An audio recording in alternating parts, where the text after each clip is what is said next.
Timeline, 5000 ans d'histoire, Richard Fremder.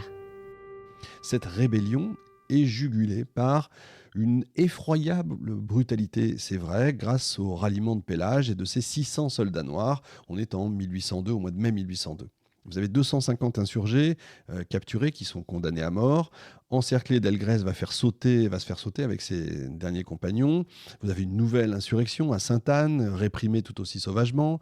Pendant ce temps-là, une centaine d'exécutions capitales, les supplices de Laroux, du Bûcher, tout ça est remis au goût du jour par le général Lacrosse, qui remplace Richepense, qui est mort en septembre.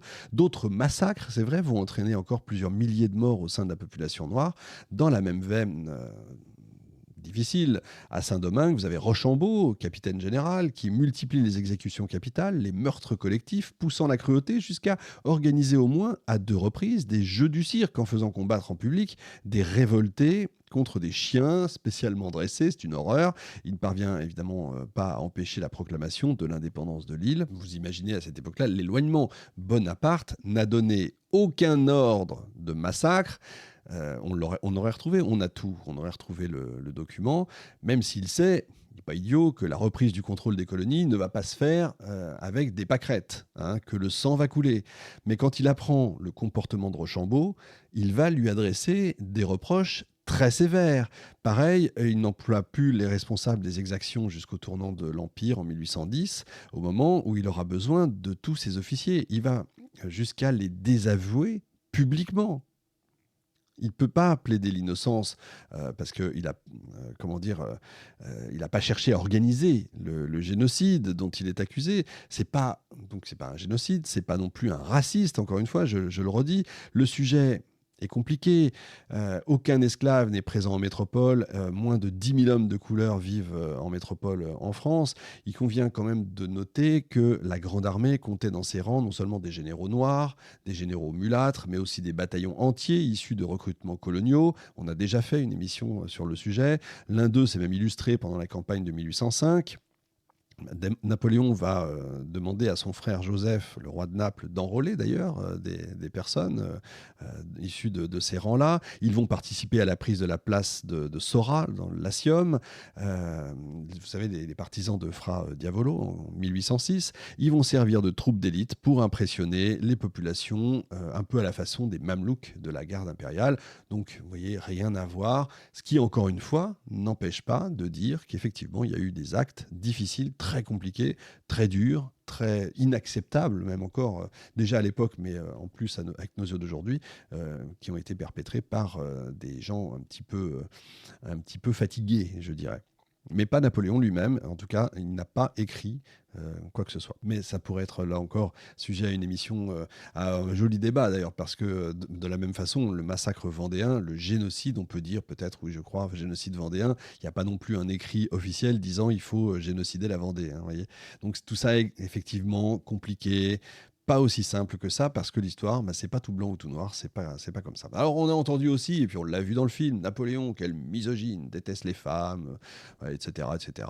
Vous savez, l'adage dit autre temps, autre mœurs. Le statut de l'épouse dans le code civil et non pas de la femme.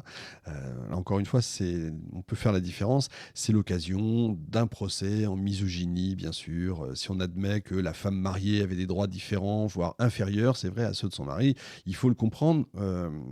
Pour le comprendre, il faut faire un petit effort. Il est question dans le code d'un statut et non pas d'une volonté de réduire la femme en esclavage. On est d'accord. Napoléon voulait que l'ordre règne partout, jusque dans l'organisation de la famille, qui est la cellule sociale numéro 1, bien entendu. Elle a été hiérarchisée avec au sommet le fameux bon père de famille, qui va rester, cette expression, dépositaire, lui, de la puissance souveraine dans la sphère privée. Il en était le seul représentant légal, l'éducateur civique des enfants. Ces dispositions ont de graves inconvénients pour les femmes qui sont assujettis à leur père et puis ensuite du coup à leur mari, ce que les juristes avaient cru adoucir par la contrepartie des protections personnelles et patrimoniales. On prétend qu'il s'agit là d'un retour en arrière, de me dire les retours en avant n'existent pas, ce serait méconnaître que la Révolution n'a pas non plus été favorable aux femmes. On retient l'engagement de Manon Roland, Théroigne de Méricourt, Olympe de Gouges par exemple, la fameuse déclaration des droits de la femme. Les trois vont finir sur l'échafaud, hein, donc c'est dire ce que pensait la Révolution de ces femmes-là. On dirait tout le monde finit sur l'échafaud, ou alors si elles finissent pas sur l'échafaud, elles finissent en maison psychiatrique. Alors que les clubs féminins qui existaient ont été dissous par la Convention.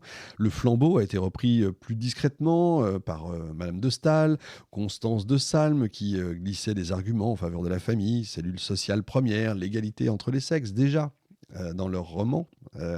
Mais on peut rétorquer, les républiques suivantes ont fait de cette égalité une de ces fameuses valeurs, mais pas du tout. Pas du tout.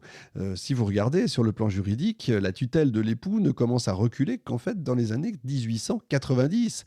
Mais les femmes ne vont obtenir l'égalité dans la loi qu'en 1946. C'est vous dire. Donc c'est pas Napoléon lui-même, c'est l'époque qui est comme ça. Autre temps, autre mœurs. Le voyageur dans l'histoire va s'étonner de ne pas trouver d'abolition des dispositions inégalitaires du Code civil dans les discours de Gambetta ou de Blum. On est d'accord avec ça. Et tous ceux qui vont suivre. Comme pour tout sujet, tenter d'expliquer ne vaut pas l'adhésion, c'est sûr, mais valorise au contraire les succès postérieurs en évaluant quand même le chemin parcouru. Alors on a entendu aussi Napoléon, précurseur d'Adolf Hitler. Alors là, je crois que c'est le pompon. Dans la première moitié du XXe siècle, Charles Maurras, Bainville, aussi, Napoléon a été accusé d'avoir favorisé le nationalisme allemand. Si on lit Maurras, il serait même responsable des guerres franco-allemandes de 1914 et 1939. Donc vous voyez, c'est totalement hallucinant.